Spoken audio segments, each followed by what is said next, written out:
Ինչու նորածին երեխային նվիրել մի բան, որով պատում են դիակները։ Պատկերացրեք, մոգերը Բեթղեհեմ են բերում զմուրս, մի նյութ, որը օգտագործվում էր միայն մեռելներին զմրսելու համար։ Սա Սուրբծննդյան ամենասարսափելի և խորը գաղտնիքն է։ Քրիստոսի օրորոցի վրա հենց առաջին վայրկյանից ընկած էր մահվան ստվերը։ Նա ծնվել էր մեռնելու համար, բայց սա դեռ միայն սկիզբն է։ Մոռացեք գեղեցիկ փայտե տնակները կամ գոմերը։ Քրիստոսը ծնվել է մութ ու խոնավ քարանձավում։ Ինչու՞։ Որովհետև քարանձավը երկրի արգանդն է և դժոխքի խորխորատը։ Լույսը պիտի ծագեր ամենամութ տեղում։ Իսկ մսուրի մոտ կանգնած ցուլն ու ավանակը պարզապես տաքացնելու համար չէին։ Ցուլը հրեաներն էին օրենքի լուծի տակ, իսկ ավանակը մենք, հեթանոսներս, որ կքած էինք անգիտության բեռան տակ։ Այդ գիշեր բնության բոլոր տարրերը միավորվեցին և կենդանական բնազդները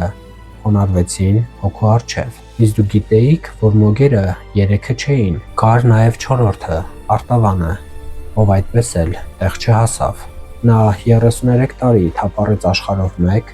փնտրելով Փրկչին։ Նա ուշացավ, որովհետև ճանապարհին օգնում էր հիվանդներին և ստրկությունից փրկում աղջիկներին։ Արտավանը Քրիստոսին հանդիպեց միայն Գողգոթայում,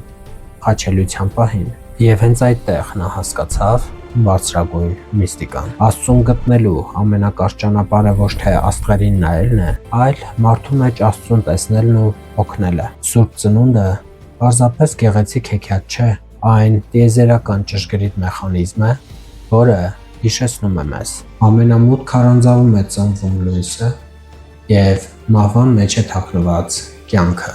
Իսկ դուք ինչպե՞ս եք կարծում։ Գուցե մենք բոլորս էլ այդ չորրորդ մոգն ենք, որ դեռ թափառում ենք աշխարհում չնկատելով, որ Աստված մեր կողքին տառապող մարդու մեջ է։ Իսկ ո՞րն է ձեր նվերը Փրկչին այս տարի։ Գրեք ձեր մտքերը մեկնաբանություններում, տեսնենք ով է իրականում հասկացել